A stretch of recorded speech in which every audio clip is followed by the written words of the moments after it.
Hey everybody, Tom here with Hidden Beats, and today we are talking with Aphrose. How are you doing today? I'm doing well. And yourself? It's a nice day out. I've got a pretty jam-packed day, but at least I get to spend some of it in the sun later on, so that's not bad. Amazing. Yes, it's a beautiful day today. Where are you based? I'm based in Ottawa. Ah, amazing. Okay, so I'm But Toronto based. Really nice day today as well. yeah, it's we had rain for a couple days, but it's actually nice now, which is good. And my wife was out earlier with our little one, so they're having some fun. Oh, amazing. You have a little one. How old? She will be 7 months in like a week at this Oh point. my gosh, it's a baby. Oh yeah, she's Oh, little and coos and stuff all over the place. It's nice oh and my- it's fun to have that around. of course. Like I have a 3-year-old, so Okay, that's a yeah. lot of extra energy there. Oh yeah. Oh yeah. She's Mhm. uh she's with some family right now, or else she'd probably be like running around here. Yeah, we're lucky right now. She's asleep just on the other side of this wall for like that's her room for where my office is. So Oh, that's so cute. Oh my God. Well, congrats to you and thank you very your much. wife. So we're here to talk a bit about your music and kind of who you are. But for those who are new, can you give us a little bit of an intro as to kind of what you do in the music world? Sure. So my name is Aphrose and I'm a R&B soul, neo soul artist that is based out of Toronto. Yes. How did you get into music? Music has always been a part of my life from very young. So I started music lessons, piano lessons when I was like 6, vocal lessons when I was 12. I just like always knew that I wanted to sing, and there was no other alternative. Yeah. So it's always been a part of me, and having that formal training just sort of led to my just developing this love for music and for singing. And I was also surrounded by incredible music in my childhood home with my parents, would just play a variety of music from soul to calypso, R&B, country, just Nice. a lot of stuff. Is there an artist that kind of sticks out in your memory of someone you heard early on that inspired you to kind of like, wow, this is kind of what I want to do? Yeah, there's a few. So like Aretha Franklin, like just hearing her voice, like she's one of my all-time favorite singers. And just hearing her sing and her music, and my parents had records and stuff of hers and CDs.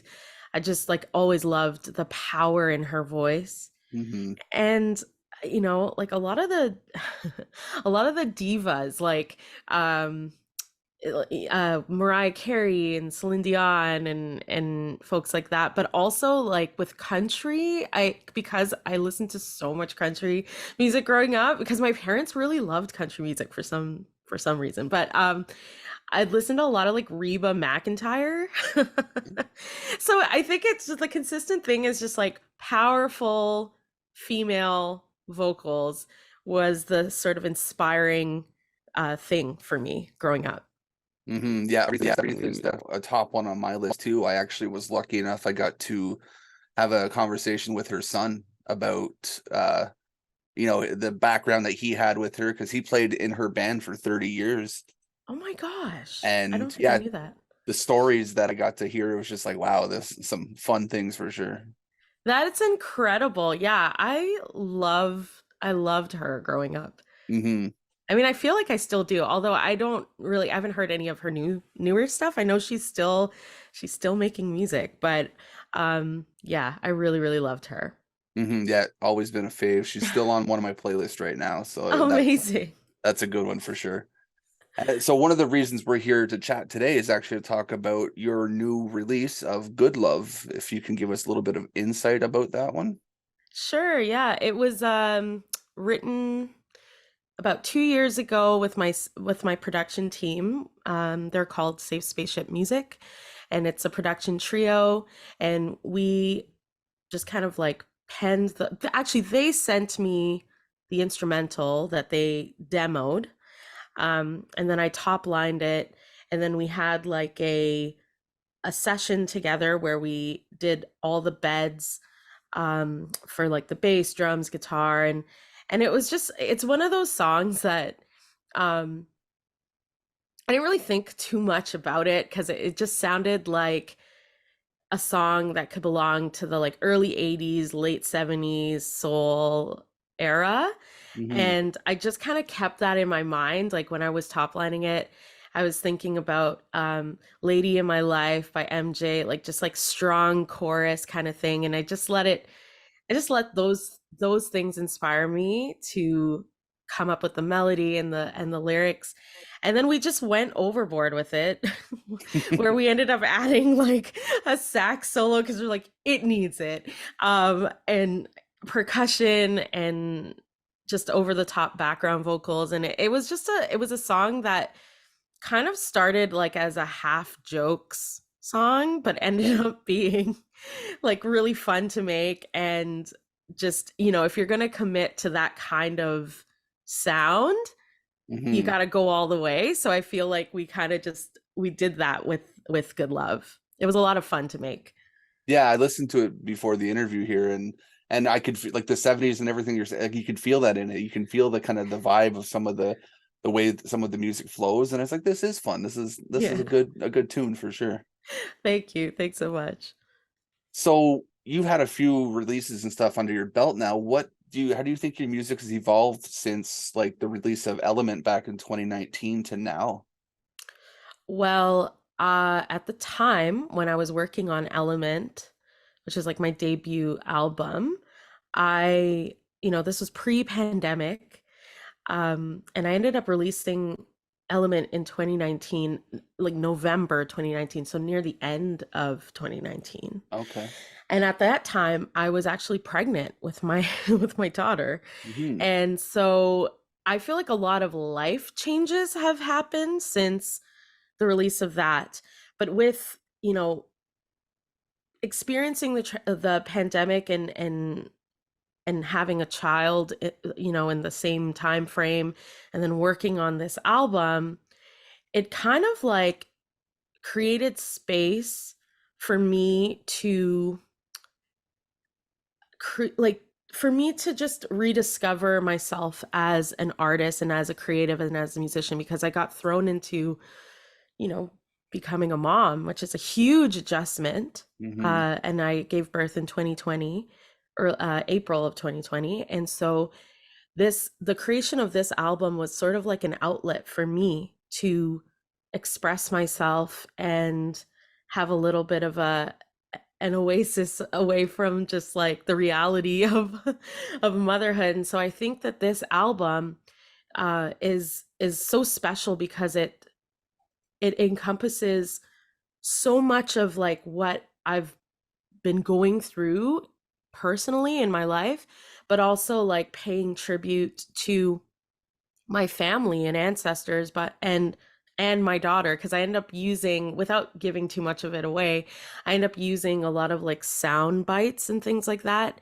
Okay. in, yeah, in the album, where like there's, you know, audio of my grandmother in some of the songs, and there's a bit of my daughter in another song, and there's a bit of me like when I was a little girl, like just some audio of me talking.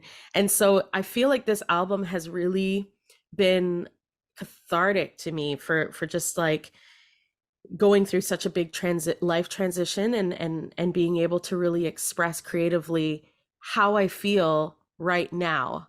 Hmm. Hmm. Yeah, it sounds like I think Stevie Wonder did that with Isn't She Lovely and had some Yeah. the kids in the background, things like that. I always like that kind of stuff. It's adds a little bit more life to the song that way too. Absolutely. And it's such a nice way to just like keep, you know, I used audio of my late grandmother, um, who passed in 2018.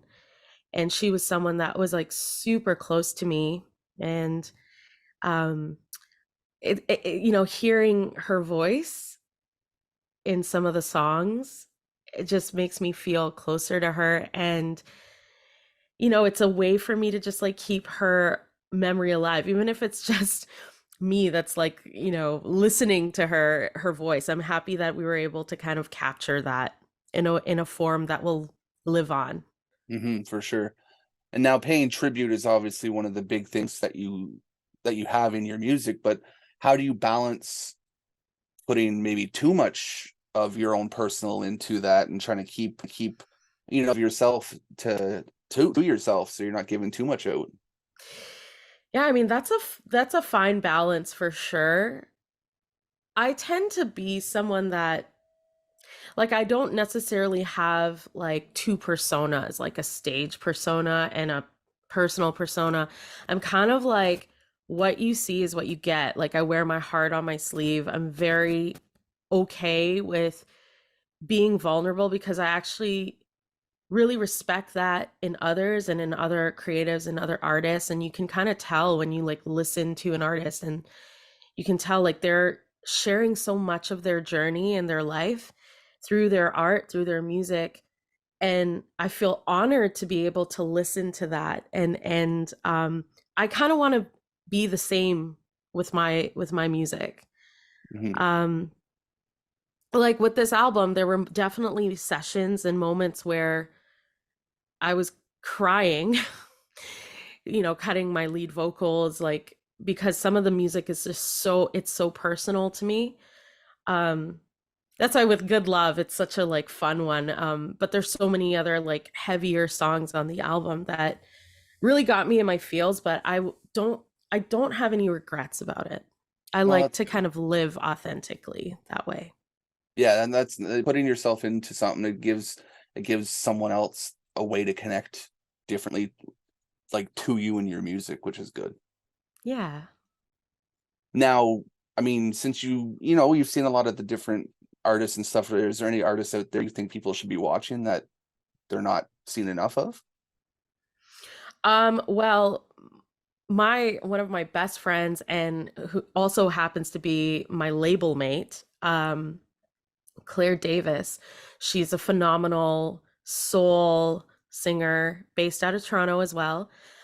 She just released her debut LP called Get It Right, and I think people need to keep their eyes on her because she's going places. That album is incredible, and I just wish like a lot more people would just jump on board and listen. And I mean, I know that it's already happening. Like, she's incredible, and she's like one of my closest friends. So it's really awesome to be able to like make music with her, because I was also on her album as a backing vocalist, and she's on my album as a Mm. backing vocalist.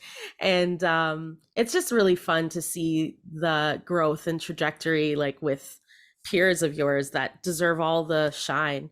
And another artist that comes to mind is Francois Clark. Yeah. He's incredible. Yeah, you may have met him or heard of him. He's phenomenal, and he was just his album Adventure Book was just nominated for a Juno. And so, just two very, very amazing artists to keep your eye on. Yeah, we've had a chat with Francois there before, so I Amazing. can't remember when now though. It's been a while anyways. It's Right. but yeah, definitely both good artists. I know I've heard the name. I've heard both before. I just haven't really followed their music as much. So, She's which yeah, phenomenal. it's nice to see that type of stuff. Yeah. So, what's your thoughts of your kind of music scene and your community with everyone? You have your close knit people, but then there's such a diverse, like huge community of music where you are. What's your thoughts on how that's progressing right now? It's a very, very diverse, like as you said, very diverse music community. No shortage of talent. The Hmm. talent's insane here. It really, really is. Across Canada, um, in Toronto, there's, just so many talented artists. I feel like there aren't as many opportunities for artists to play shows or have people come out to their shows. Like, even though the community is um so rich in talent, it's not rich in support. Hmm. And that has been an ongoing problem, but I've been seeing it more and more. And there's a lot of things happening in Toronto specifically with it just being super expensive to live here.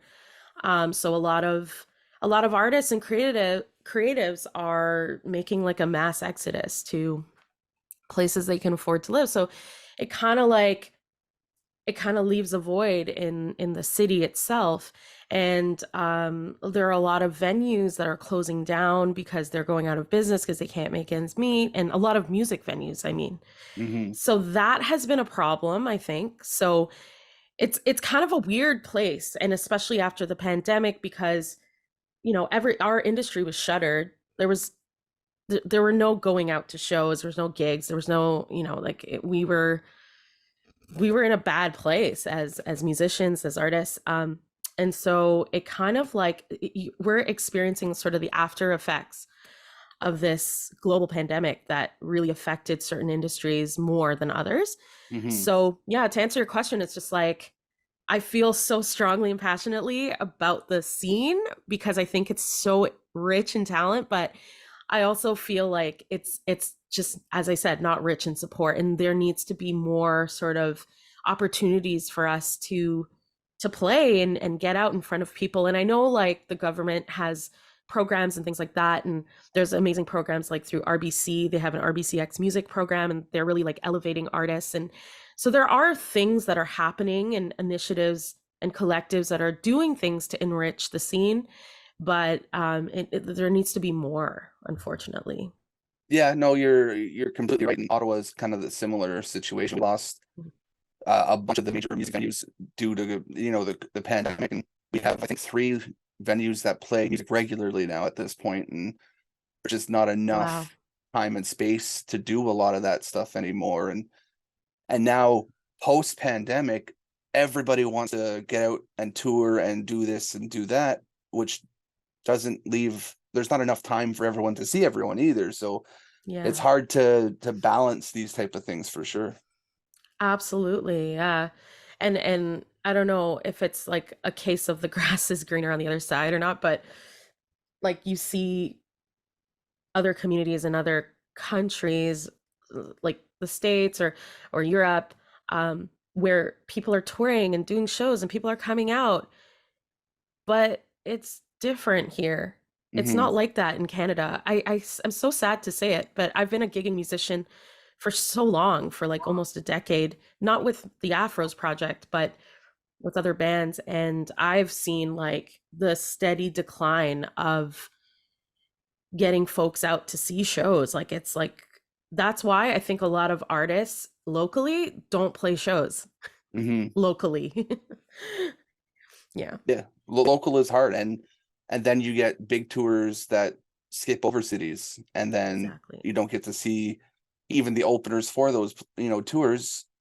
They get missed all the time too. So there's, I think that coming out of the pandemic and everything the way that we did, everyone was scrambling, and they just kind of didn't get it right when they were starting to get back out there, and it shows. It's a lot of different stuff for sure. Yeah, it's a bit like an onion. There's a lot of layers to it, Hmm. right? Yeah. Yeah, we're kind of like all trying to figure it out in real time, and it's kind of difficult, but I mean, we're here, we're doing it, we're trying to make it work. Yeah, for sure. So I do have a couple fun questions I do like to ask, especially on Cool. my first time interviews. It gives more insight to kind of who you are and the way you think. And first one always on my list is, what's one thing you think should be asked more in interviews that's not asked enough? That's a good one. This is going to be a ridiculous answer, I think. Okay. I mean, maybe like ask as like an icebreaker thing. Like ask about their favorite like chocolate bar or their favorite food, or like if you know the city that they're from. Like maybe I remember just doing a an interview where like there were these like very random questions that were asked, and like things like what's your favorite blah blah blah, or Swiss Chalet versus Hmm. Roti. Like I just thought it was so funny and fun and yeah, just to like kind of be like an icebreaker thing. Because I think sometimes like interviews can get like really serious and run the risk of like, the same questions being asked and all that stuff. But yeah, I Yeah, don't know if that that's was a good answer or not. no, that was great actually, and that's why I asked this question a lot of the times too, because as much as I can research and do things, you might not always hit the best questions, and there's always going to be cookie cutter questions that kind Right. of you have to ask. But I like to try to switch it up a little bit and get more.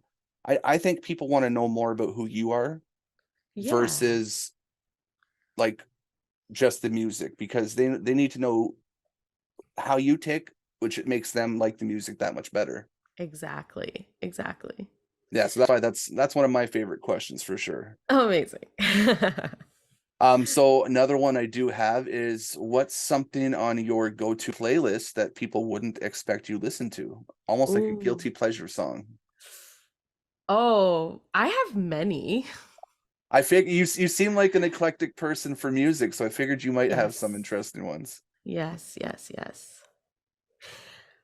Well, I mean like I really like I mean it's a guilty pleasure and I will play it and sing along with it and it's almost 10 minutes long, but um that Celine Dion song, It's All Coming Back to Me Now. Hmm.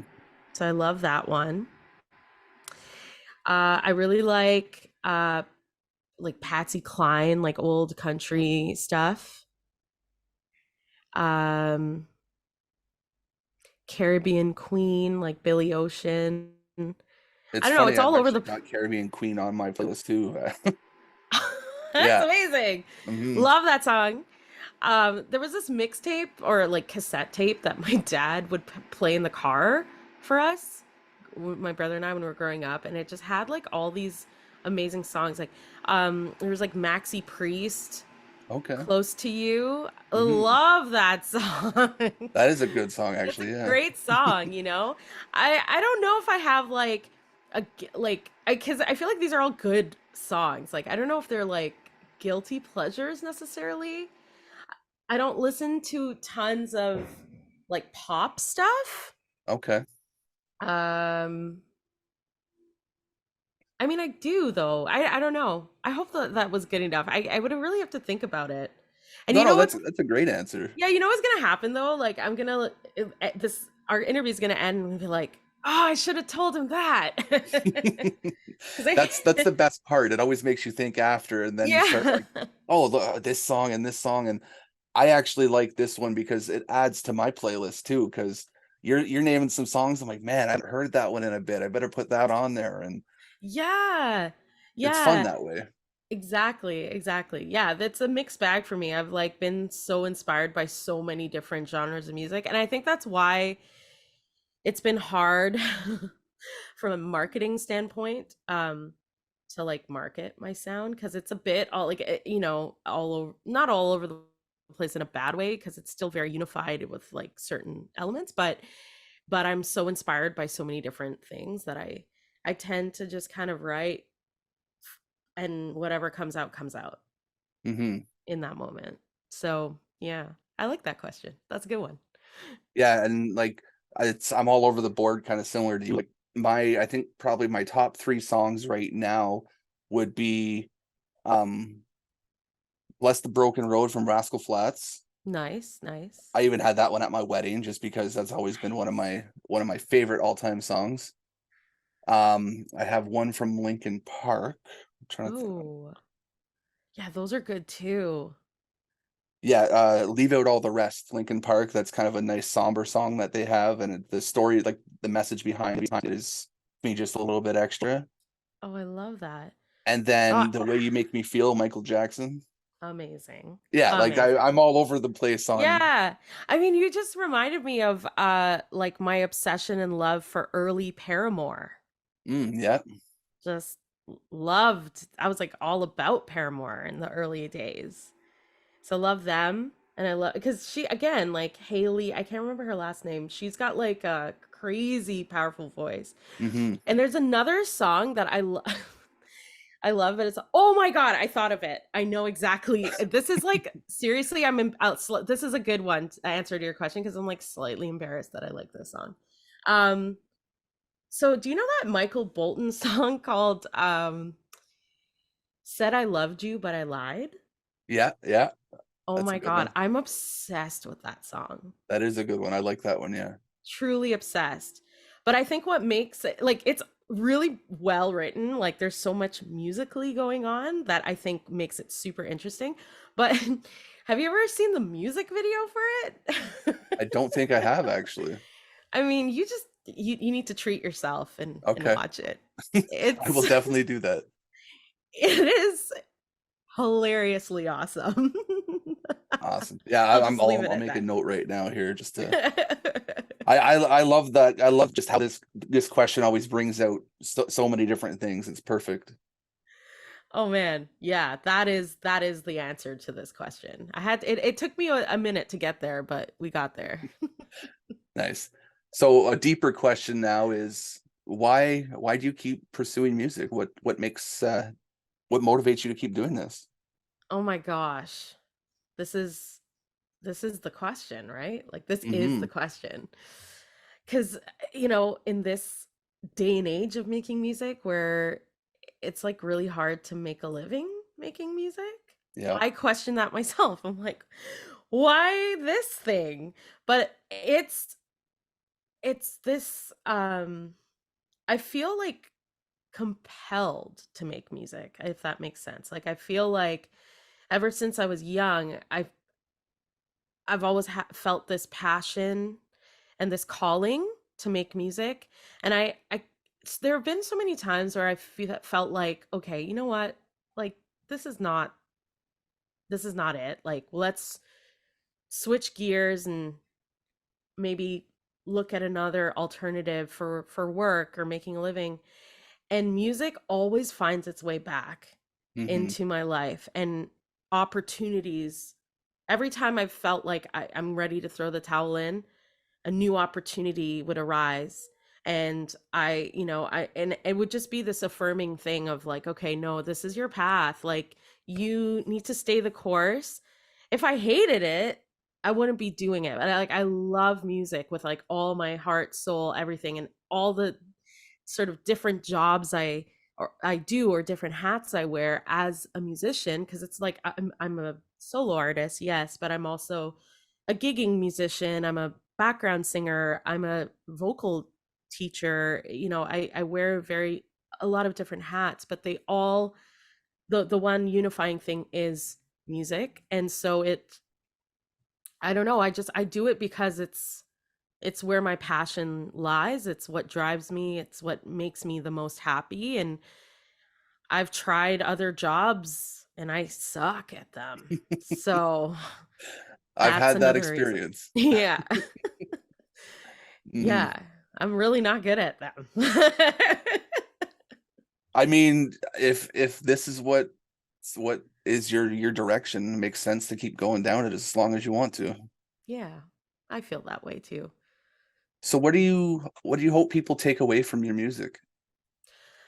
I want people to feel joy and inspired. I want people to feel like through my words and music, I just want them to feel something. So there are certain songs that I know, off of Element that have really touched people like when I play them live and they've, been so kind to let me know and like this song that you do, I just like brings so much inspiration or I feel very understood and very seen. And to me, like that is the highest compliment ever. And I feel like that is what I want people to take away from my music, to feel something. It doesn't matter. It could be joy, it could be sadness in the moment, it could be grief or just a way of processing grief because there's, the song that is the title album track of the album called Roses. Like that's about my grandmother and it's very deep stuff and I know a lot of people have